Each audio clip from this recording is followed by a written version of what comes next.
Good morning everybody, it's Kevin Mullins here on my YouTube channel, and today I want to talk to you very briefly about the new Fujifilm camera, which is called the X-H1.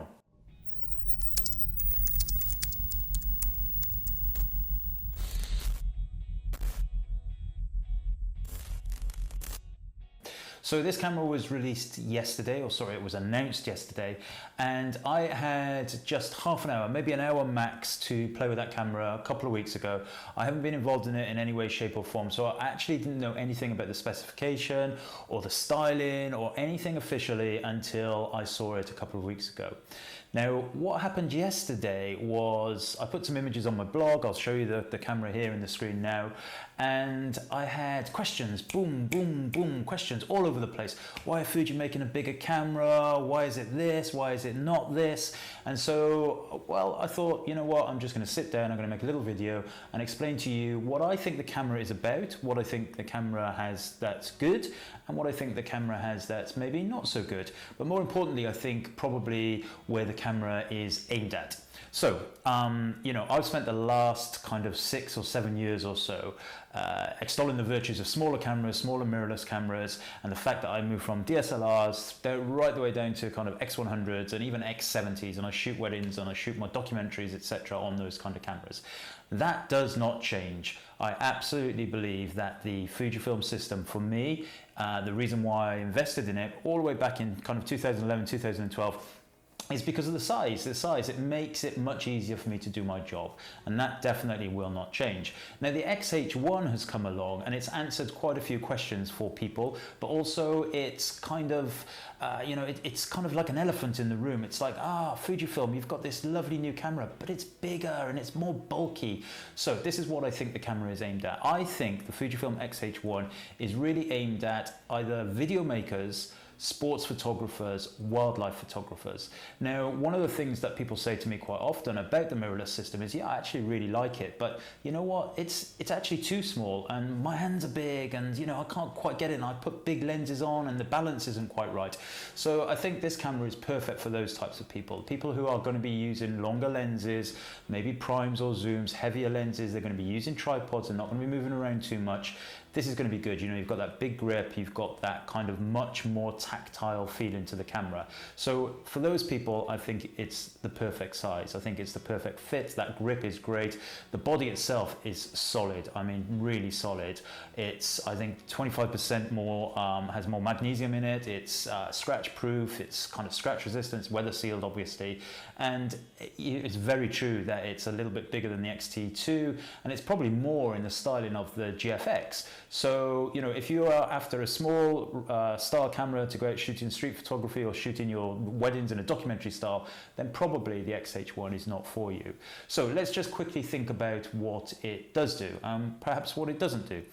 It has amazing, I think, amazing video technology built into it. It's got internal F-log, it's got the new Eterna film simulation, which in the menu it actually says it's Eterna Cinema film simulation. So they are really aiming that at people who are going to be making movies. It's got this beautiful kind of deep shadow to it, and I think from a starting point for grading, I think a lot of people will be using that. From a stills point of view, who knows? I haven't really shot with it, so I don't know whether that Eterna film simulation will be good for stills or not. Probably be okay. Whether that will come to future cameras also, or even past cameras, X Pro 2, X-T2, etc. via firmware, I don't see any reason why they can't do that. I don't see any reason why they can't roll a firmware update to bring the Eterna film simulation into it. Whether they will or not, I have no idea, but there you go. We also have, like I said, the internal F-log, which is great. So you can now run F-log to the SD cards. Another great addition for the video guys is the addition of time coding. So being able to see that time on the screen in the LCD, it's massive. I think that's a huge relief for a lot of people who are doing filming. We also have independent settings now. So you can do custom settings for things like shadows, highlights, white balance, all of that stuff within the camera for video specific settings. So I'm recording this on the X-T2. I've had to reconfigure it all entirely. I haven't been able to kind of just switch between my film setting, my video settings and my still settings. That's a little bit awkward. So now on the X-H1 you have that ability, which I think is going to be a real big benefit. The X-H1 also has, for video, it also has face and eye detection, which I think is going to be really useful for some people. The camera, of course, already, which is probably one of the headline features, has Ibis, in-body image stabilization. Try and say that after too many beers. In-body image stabilization. It's 5 axes, and I think for video that's great. I actually had a little run around in my studio here when I had the camera for an hour, and it's noticeable. It's definitely noticeable. You can actually switch it on and off inside the menu system, so I could test that and see how it worked. And I think for those who will be using the camera for stills in low light situations, then the in-body image stabilization will be very useful. I've seen people, Scott Johnson, for example, who's a UK wedding photographer, he was testing this camera and he was saying he could handhold at 1/6 of a second on some of the primes and still get stable footage or stable stills, which is great, you know, if you're shooting in very low light. Of course, the size of the camera itself kind of mitigates it a little bit. If you're using a smaller camera, you can handhold at slower shutter speeds. So, you know, it's kind of 6 on one and half a dozen on the other there when it comes to stills. However, Ibis is a very, very good feature, very big positive for the camera. The camera also has a touch LCD, which, you know, in fairness, I typically switch those off. I'm not a big fan of them. I'm also not necessarily a big fan of the joystick controls. I switch those off also. I prefer to keep my focus point in the middle and recompose. However, for those of you that do use touch LCD, and there's lots of you, then it's going to be good. And additionally, you can split it. So you can just say, you know what, I just want 1/3 of this screen to be touch enabled, and the rest I don't want to be touch enabled. That's quite good. It's a very kind of tactile way of allowing the interface on the back of the camera to be usable, very usable in fact. Of course, there's also the sub LCD on the top, which is going to give you visual access to things like your exposure triangle, your shutter speed, your ISO, etc. I've used that on the GFX and I like it, I really like it. We've lost the exposure compensation dial, of course, but I think on the front command dial, that's okay. You know, it's not something really that I've found bothersome. It's not something I found bothersome on the GFX either. So for some people that will be a good thing. For some people it might be a little bit annoying, but it'll definitely be something that you get used to. Now, of course, the X-H1 has the new shutter button, the shutter functionality. It's a silent mechanical shutter, and of course the X series has had the silent electronic shutter for several years now. But a silent mechanical shutter, and the autofocus speed is ridiculously quick. Now, you know, I'm very guilty of saying this for every X series camera that comes along. The autofocus is great, it's brilliant, it's the best you'll ever see, etc., etc. And you know, you don't have any reference point until you see the new cameras and until you see what they can actually do. Now, bear in mind, this is the same sensor that's in the X-T2 and the X Pro 2, so you're not going to be getting any kind of bigger images in terms of megapixels. You're not going to be getting any better image quality, in fact. But what you're definitely getting with the X-H1 is a ridiculously fast autofocus, and I definitely noticed it. Now, I think that's coupled to do with the shutter button. The shutter button is ridiculously tactile. It's very sensitive. It's very quick to use. There's no more kind of lag or pushing down of that button. It's an incredibly different feeling to the X series that we've had previously, and it will take time to get used to, but you know what, I think it's going to be something that those that shoot very quickly, sports photographers, wildlife photographers, those that shoot rapidly at weddings, they're going to really like that shutter button, really like it. I think it's a very, very strong feature. Now, going back to the filming, there's a couple of things that I really wish Fujifilm had done with this camera. I really, really wish they'd done it. I really wanted a fully articulating LCD screen. Just pop it around to the side of the camera, so you know, I can't see what I'm recording now. I just have no idea. This is on the X-T2. The LCD on the back can swing out, but it doesn't come around. Now, with the X-H1, I was really hoping that if they're going to be aiming it towards video makers, then they would have that articulating screen. Now, of course, you have the HDMI out. You can send it to a monitor. You can record off a monitor, which, you know, the serious high-end video guys will be doing that anyway, of course. But for me, just doing a little video in my studio, I would love to have had an articulating screen. I actually have a monitor that I can output to and watch, but it's, you know, it's not easy. It's not more cables, more buttons, more dials. Just bring that screen out. I would have loved that. Also, I would really have liked the ability to not have to use the vertical grip to monitor the audio. So again, with the X-T2, it's the same thing. If we want to put audio in and audio out, we have to use the vertical grip. And I know that the vertical grip is very useful. You can put all of the batteries in there. It's going to last a lot longer, and it's going to give the camera actually a lot more stability. But I think if you want to kind of go out and use it as a vlogging camera, you still want to monitor that audio, you still want to listen to the audio, and now it's a little bit cumbersome using the vertical grip, but hey, you know what, they're a business, I understand that too.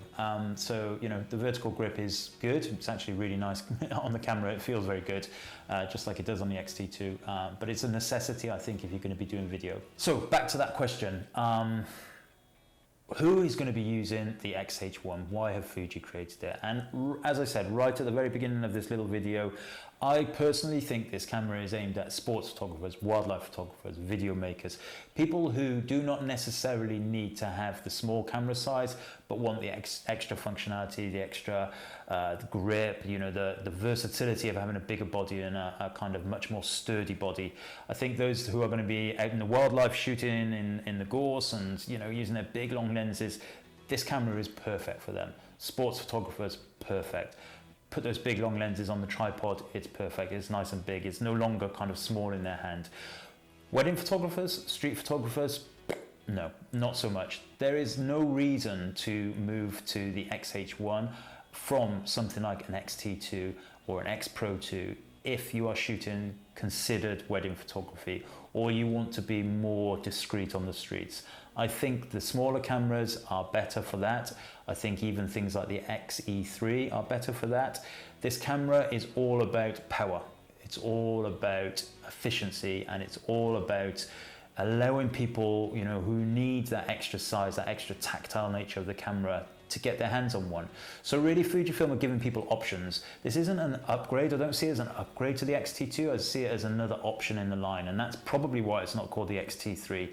It's really giving people that ability to go, you know what, I want something small, I want something discreet, but I still want to have that X-Trans sensor, so I can choose the X-T2 if I want a DSLR style camera, or I can choose the X Pro 2 if I want a rangefinder style camera, or I can choose an XE3, you know, whatever.